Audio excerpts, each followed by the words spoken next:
सको। बस भगवान के सिवाय कोई और चीज नहीं है जिसमें मेरा मन फंस जाए। जब सर्वत्र भगवान जानेंगे तब तो कोई सवाल नहीं है कहीं अटकने का।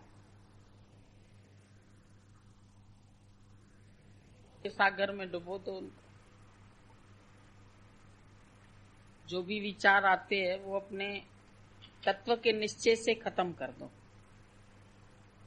जब तुम ब्रह्म स्वरूप है, तुम महासागर है, तुम आनंद रूप है, तो तुम्हारे अंदर ये छोटी छोटी इच्छाएं जो है इनको विलीन कर दो। जैसे ही विलीन करोगे तो अपने अंदर ही आनंद आ जाएगा और फिर किसी से कुछ मांगना शेष नहीं रहेगा, कुछ चाहना शेष नहीं रहेगा, कुछ मांगना शेष नहीं रहेगा। क्या मांगे क्या चाहें, क्योंकि सब मिलना तो प्रारब्ध अनुसार है और प्रारब्ध सबकी फिक्स है। फिर हमारे पास अगर चॉइस है तो मेरे हाथ में अमूल्य हीरा है और बाहर जो भी माया है ये कंकड़ के समान लग रही है, तो क्या हम हीरा छोड़ के कंकड़ बटोरेंगे? क्या उठा के चलेंगे कंकड़? तो हीरा मिलने के बाद जैसे और सब छूट जाता है। जब तुम डायमंड की ज्वेलरी पहनने लगोगी तो तुम्हारी गोल्ड की ज्वेलरी पड़ी रह जाएगी, फिर मन भी नहीं करेगा उसको पहनने का। इसी तरह से जब सच मिल जाएगा तुम्हें तो झूठ तुम्हारे से बिल्कुल छूट जाएगा, फिर झूठ नहीं रहेगा। झूठ सब तुम्हारा अपने आप ही खत्म हो जाएगा। सूर्योदय हो गया, उसके बाद दीपक ज्योत जले ना जले।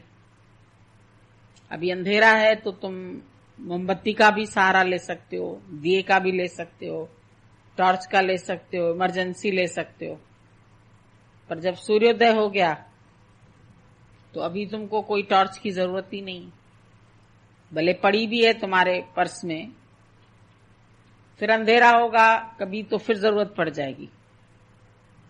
पर जब एक बार तुमको आत्म आनंद आ गया तो तुमने ये रस चख लिया, और जब ये रस चख लिया तो वो रस नहीं भाए।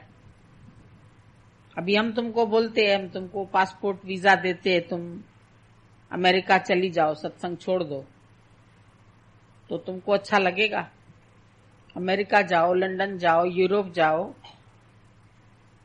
विषयों के सुख में जाओ, क्लब में जाओ, पार्टी में जाओ, जुआ खेलो, ताश खेलो, जिनमें दुनिया सुख समझ रही है। अगर ये सब तुमको मिले तो तुमको खुशी है? आज एक लड़की शादी करती है, उसको सब मिल जाता है, गहना भी मिलता है, कपड़ा भी मिलता है, मोटर भी मिलती है, गाड़ी भी मिलती है, फिर भी क्या उसका चित्त सेटिस्फाइड होता है? भले पति भी मिलता है तो भी अंदर उसको सेटिस्फेक्शन नहीं होता है। एक बात भी घर में कोई ऊंच नीच बोल देगा तो दूसरे दिन उसका मुंह लटक जाएगा। सब पदार्थ हैं उसके पास, पर समझो वो ससुराल में जाती है, उसके माँ बाप को कुछ कहते हैं या उसको कोई ऐसे शब्द बोल देते हैं तो उसकी खुशी तो सारी चली जाएगी। इसका मतलब ये सब पदार्थ एक शब्द पर सब खत्म हो गए, उनकी खुशी। तो जो शब्द के तार पर नाच रहे हैं हम, तो हम कितनी अपनी खुशियों को मिटा देते हैं, गंवा देते हैं। जब ये बात हमको समझ में आ जाती है, अपने आनंद की वैल्यू हो जाती है, तो फिर हम इन छोटी छोटी बातों में फंस करके अपना समय नहीं गंवाएंगे। कोई निंदा कर रहा है, कोई स्तुति कर रहा है, कोई बातें कह रहा है, कोई कुछ कह रहा है, कोई कुछ कह रहा है। अगर ये सब बातें सोचने बैठेंगे तो कभी भी हम अपने आनंद को प्राप्त नहीं कर सकते। और इन छोटी छोटी बातों में फंस के हम अपना आनंद गंवाएं भी क्यों? क्यों गंवाएं? क्यों असर हो मेरे पास किसी शब्द का, किसी माया का, हमारे सामने रख दिए जाएं भोग पदार्थ चीजें, तो हमारे इस प्रेम के एक रत्ती के बराबर भी नहीं है। क्योंकि जितने भी सुख भोग दुनिया वालों के पास हैं पहले से ही, तो क्या वो प्रसन्न है? क्या उनके पास ऐसा आनंद है जो हमारे पास है? भले समझो तुमको अभी लगता है कि हमको पूर्ण आनंद नहीं है, पर जितना भी है वो भी तुम अगर कंपेयर करो दुनिया वालों के सुखों से, तो तुमको अपना आनंद ज्यादा लगेगा। तुम्हारे ही घर में तुम्हारी भाभी हो, तुम्हारे भाई हो, तुम्हारी माँ हो, तुम्हारे अड़ोसी है, पड़ोसी है, सबको तुम चेक करके देखो कि वो लोग खुश है या तुम खुश है। और अगर मान लो एक क्षण के लिए कहीं विक्षेपता आती भी है, तो भी तुम्हारे पास इतनी रमजें हैं कि तुम हटा ही दोगे उसको। इतना गुरु ने अंदर तुम्हारे भर दिया है कि अगर वो बातें थोड़ी देर के लिए आ भी जाती हैं, कभी मन खिन्न होता है, कभी क्रोध में आने लगता है, कभी आवेश में आ जाता है, कभी किसी का ऐप देखने लगता है, तो तुरंत उसके ऊपर तुम्हारे पास ज्ञान है। तुम उसको ज्यादा टाइम टिकने नहीं देंगे।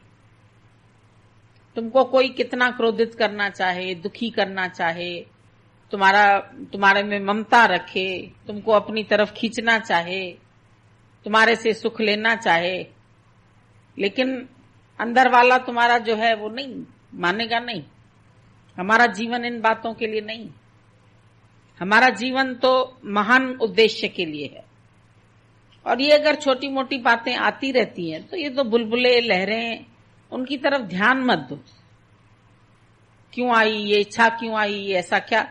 अभी हमको ही गारंटी है कि तुम्हारे पास ऐसी कोई इच्छा नहीं आएगी जो तुम्हारा आनंद खींच सके या गंवा सके। अगर थोड़ी देर को मन रुलाया भी किसी बात पर, फिर तुमको ही हंसी आ जाएगी कि क्या बेवकूफी की बातों पर हम रो रहे हैं, क्या छोटी छोटी बातों पर हम झगड़ा कर रहे हैं। ये मिल भी जाएगी दुनिया तो क्या होगा? करोड़ बन जाएंगे, हमको लोग करोड़पति कहने लगेंगे, समाज में बहुत प्रतिष्ठा हो जाएगी, समाज में बहुत नाम हो जाएगा, फिर भी क्या?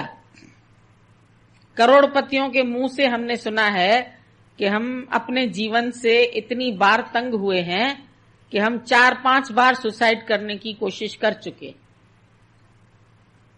पर पता नहीं क्यों भगवान फिर हमको बचा लेता है। अब हम जीना नहीं चाहते।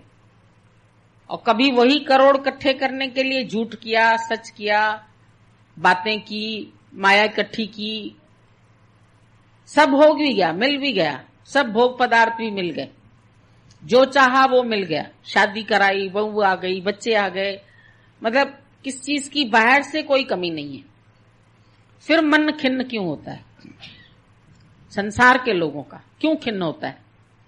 क्यों परेशान होते हैं वो? उनके पास ये आत्म धन नहीं है। अगर आज भी तुम उनको ज्ञान सुनाओगी ना, कहेंगे तुमने बहुत अच्छी बातें बताई, तुम्हारी बातों से हमें बहुत सुकून मिला, हमको ठंडक मिली, तुम फिर आना मेरे पास। तुम एक भजन ही सुना दो उनको, तो भी उनको जितनी खुशी आएगी उतनी करोड़ मिलने पर भी नहीं आती है। मिल जाने के बाद माया, मनुष्य कहता है इसका आप करें क्या? पड़ी है तुम्हारे पास माया, लाख पड़े हैं, करोड़ पड़े हैं, कहां इन्वेस्टमेंट करोगे उसकी? या तो बैंक में रख दो, तो भी तुम्हारे पास तो एक कागज रहा, इतना धन दे के तुम एफडी का एक कागज लेके आए, या मोटर ली या गाड़ी ली, फिर उसमें चढ़े, फिर ठोकर लगी, फिर एक्सीडेंट हुआ, फिर बनवाओ, फिर ये करो, कभी चोरी हो गई। कोई भी पदार्थ मिलता है तो उसके साथ एक दुखों की लिस्ट भी तुमको मिलेगी। आज विचार करके देखो, तुम कहते हैं हमारे मन में इच्छाएं हैं, तो मन से पूछो कौन कौन सी इच्छाएं हैं, क्या चाहिए तुम्हें, क्या मिल जाएगा जो तुम बहुत आनंदित हो जाएंगे। ये दुनिया अगर मिल भी जाए तो क्या है, फिर भी वो प्यासा प्यासा रहता है। सारी दुनिया उसे मिले भी अगर, फिर भी वो प्यासा प्यासा रहता है। और निज आनंद को वो ही पाता है जो सदा सतगुरु के पास बैठा है, उसमें मन लगा के बैठा है, अपने आनंद में बैठा है, अंदर से उसने अपने सब चाह हटा दी। हटा दो, एक बार हमारे कहने से ही हटा दो। चलो, तुमको सारी प्रकृति झोली में न मिले तो हमको कहना, सारी दुनिया तुम्हारे को न पूछे, ऐसा होएगा ही नहीं। त्याग की ताकत पर है मन के आनंद का मदार। मन का आनंद है ही त्याग की शक्ति पर। जितना अंदर से, पदार्थों का त्याग हम नहीं बोलते हैं, घर का त्याग हम नहीं बोलते हैं, संबंधियों का त्याग नहीं बोलते हैं, मन की वासनाओं का त्याग, मन की आसक्तियों का त्याग, इच्छाओं का त्याग नहीं चाहिए। जिस जीव को चाह नहीं वो शाह का शाह। तुम्हें मन बोलता है तुमको ये इच्छा है, मन से बात करो। अच्छा मन, ये दूसरे के पास पहले ही से है, क्या वो खुश है? क्या उसको आनंद मिल गया? हम गुरु के पास बैठेंगे तो हमको खुशी मिलेगी। एक दिन मिल गया बैठने को, एक दिन नहीं मिला, तो उसमें भी सुख और दुख लगा रहेगा। कभी विचारो सुख क्या दुख क्या है, किसको सुख कहते हैं, किसको दुख कहते हैं? दुख और सुख की क्या परिभाषा है तुम्हारे हिसाब से? कभी लिखो बैठ के, किसको दुख कहते हैं, किसको सुख कहते हैं? कभी दुख ही सुख रूप बन जाते हैं। जीवन में आए हुए दुख आज हमारे लिए सुख रूप बन गए। अब उनको दुख कहा जाए या सुख कहा जाए? परीक्षित को श्राप मिला जब उसने गले में डाल दिया सांप ऋषि के, तो उसका बेटा आया, उसने बोला मेरे बाप का इसने अपमान किया है, श्राप दे दिया कि कौन सा ऐसा व्यक्ति है उसको 7वें दिन ही ये सांप काटेगा। तो सुनने में तो श्राप आया, लेकिन परीक्षित का नाम तो हो गया। 7 दिन में उसने अपनी मुक्ति का यत्न तो कर लिया। आज तुम्हारे पास भी 7 ही दिन है, मंडे से संडे तक 7 दिन है। 7 दिन में किसी को भी मृत्यु का सांप डसेगा ही, ये तो जानते ही हैं, सभी लोग जानते हैं, पर तुम गिनती के 7 दिन समझते हैं। तो उसके लिए वो श्राप भी वरदान हो गया ना। दशरथ को श्राप दिया, तुम्हारे को बेटे के वियोग में तुम भी मरोगे, तो उसके लिए तो वो बेटा था ही नहीं। उम्मीद बन गई कि बेटा फिर इसका मतलब जरूर होगा, तभी तो उसको वो मरेगा और उसके वियोग में हम मरेंगे। पुत्रवान तो कहलाऊंगा कम से कम, निपुता तो नहीं कहलाऊंगा कि इसको पुत्र हुआ ही नहीं। तो उसके लिए तो वो खुशी बन गई। एक नहीं 4 बेटे मिल गए उसको। भले राम के वियोग में वो मरा भी, फिर भी राम ही का नाम लेके ही तो गया, मुक्त तो हो गया। राम राम सब कोई कहे, दशरथ कहे न कोई। और एक बार दशरथ कहो तो सब गमों से छुटकारा हो जाएगा, जो राम का भी बाप है। उसको पहचानो, उसको जानो। कहां से राम उत्पन्न होता है? तुम्हारे अंदर में राम शब्द आता है, कहां से आता है, कब आता है? अगर जीवन में तुम्हारे दुख ना आए होते, जितने दुख है वो सब तुम्हारे सुखों की उत्पत्ति के कारण है। गर्भ में दुख हुआ, बेटा मिला, सुख मिला। कितनी खुश होती है एक औरत अपने बेटे को देख के, इतना प्यार करती है, इतना प्यार करती है, 50 बार उसका नाम ले लेती है। देखो अब वो हंस रहा है, देखो अब वो बोल रहा है, देखो अब वो खिसकना सीखा, अब देखो इसके साथ बैठ के बातें करते हैं, घंटों उसी के साथ रमी रहती है। इतना आनंद मिल जाता है इसको। तो तुम्हारे को भी अगर परमात्मा मिल गया है, आनंद मिल गया है, तो तुम ये सोचो कि किसके थ्रू मिला। जीवन में कोई दुख आया, उसने तुमको धकेल दिया। गीता में विषाद योग नंबर 1 है, उसके बाद सारे अध्याय। अर्जुन को दुख क्यों हुआ? पहले खुश है, युद्ध के लिए आ भी गया, गांडीव धनुष भी उठा लिया उसने, युद्ध के मैदान में भी खड़ा हो गया। लेकिन फिर जब उसने कहा मेरा जो रथ है वो दोनों सेनाओं के बीच में लेके चलो,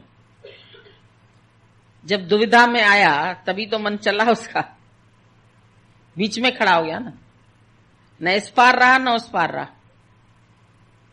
तुम भी जब अपनी बात को टैकल नहीं कर पाते बीच में आ जाते हैं, द्वंद्व पैदा हो जाता है तुम्हारे अंदर। उसको लगा ये सब तो बलवान खड़े हैं, मैं तो अपने को कमजोर समझने लगा।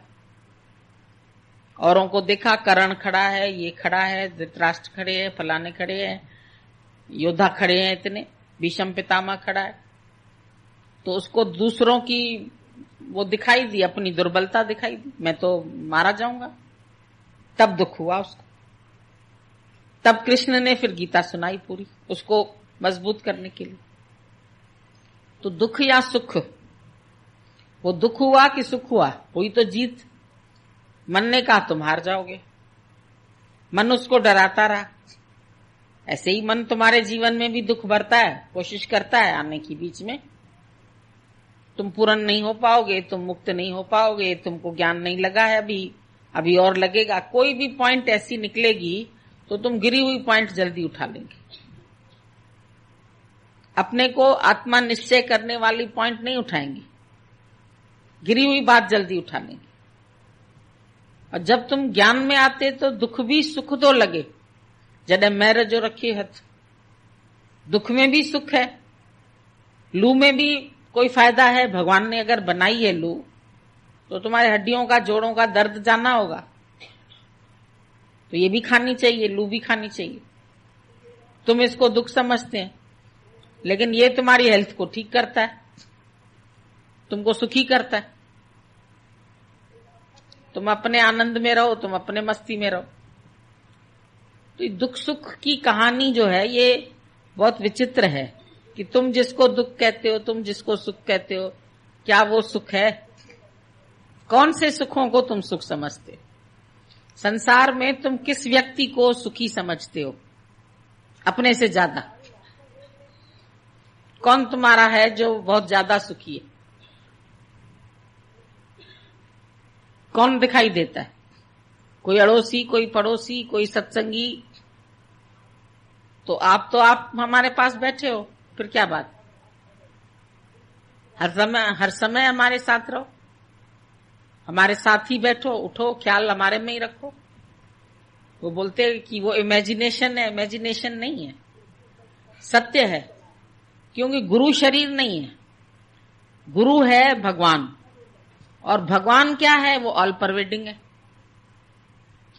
ऑल परवेडिंग है तो इमेजिनेशन है क्या ये कि ये सत्य है? तुम समझते हैं हमारे शहर में तो गुरु नहीं रहता, ये इमेजिनेशन है। अभी वो बोल रहा था इमेजिनेशन, ये इमेजिनेशन नहीं है, क्योंकि गॉड इज ट्रुथ। और गुरु अपने को ट्रुथ जानता है, ट्रुथ में खड़ा है। तो ट्रुथ कहां नहीं है, वो शक्ति कहां नहीं है? Where is not God?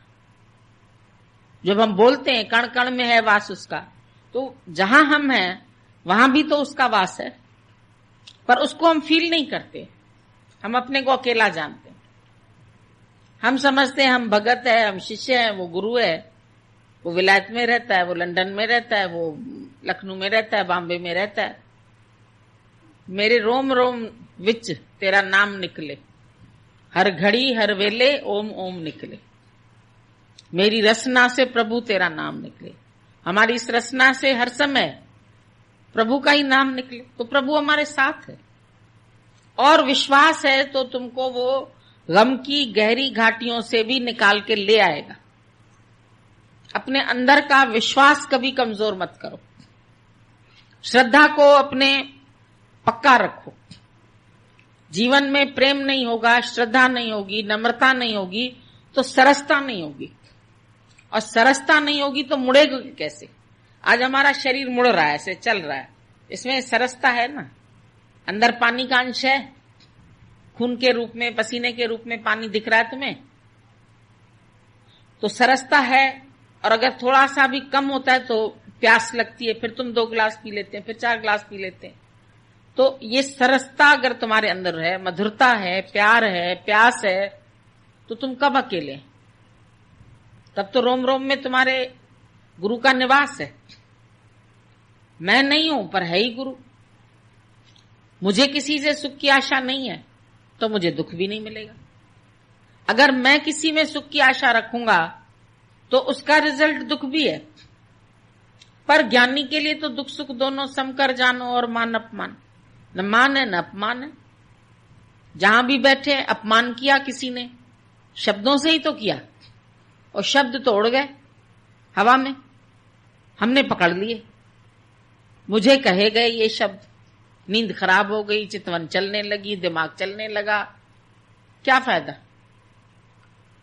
जहां कुछ कर नहीं सकते वहां बोलने से भी क्या फायदा? और बोलोगे तो बोलत बोलत भय विकारा, बिन बोलत जयकारा, बात बढ़ती जाएगी।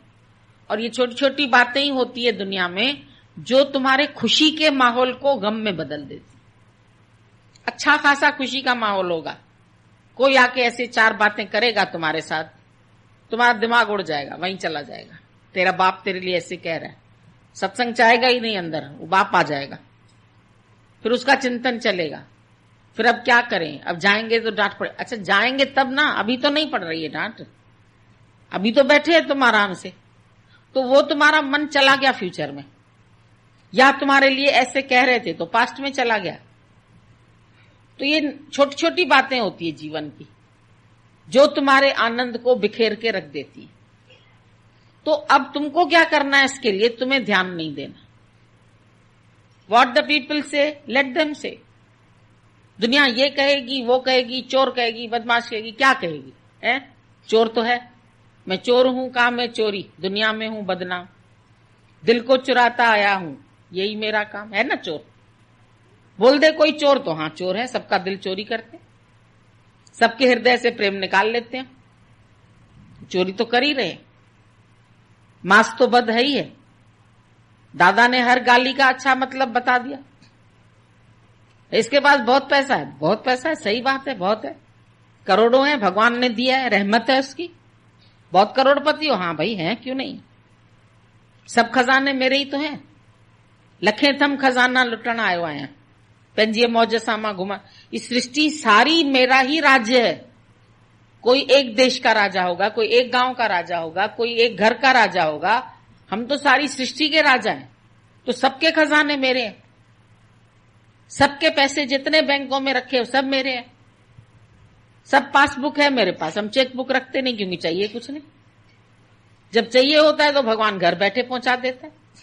लो भैया इस काम के लिए इसको खर्च कर लो, खर्च कर देते हैं, बहुत देता है, इसीलिए बहुत खुश हैं। लोग बोलते हैं इनके पास क्या है जो ये खुश है। सारी सृष्टि हमारी है तो हम खुश नहीं होंगे। जब हमको गुरु ने सृष्टि का राजा बना दिया तो क्या हम खुश नहीं रह सकते? चाहत कुछ नहीं है, किसी से भी नहीं चाहिए, न इज्जत चाहिए, न मान चाहिए, न प्यार चाहिए, कुछ भी नहीं चाहिए। लोग बोलते ज्ञान में आने के बाद ये अमीर हो गए, सही बात। दादा को कहते दादा तुम्हारे पास आने से सब अमीर हो जाते, तो आप हमारे पास भी आ जाओ तो हम अमीर हो जाएं। दादा ने बोला कैसे अमीर होते? खर्चने का तरीका आ जाता है कि लास्ट का लोटा भी होवे तो चिंता नहीं करना, बेच के रोटी खा लेना, तो अमीर तो है। आज तो खा लिया तो अमीर है। राजा भी यही 2 रोटी खाता है।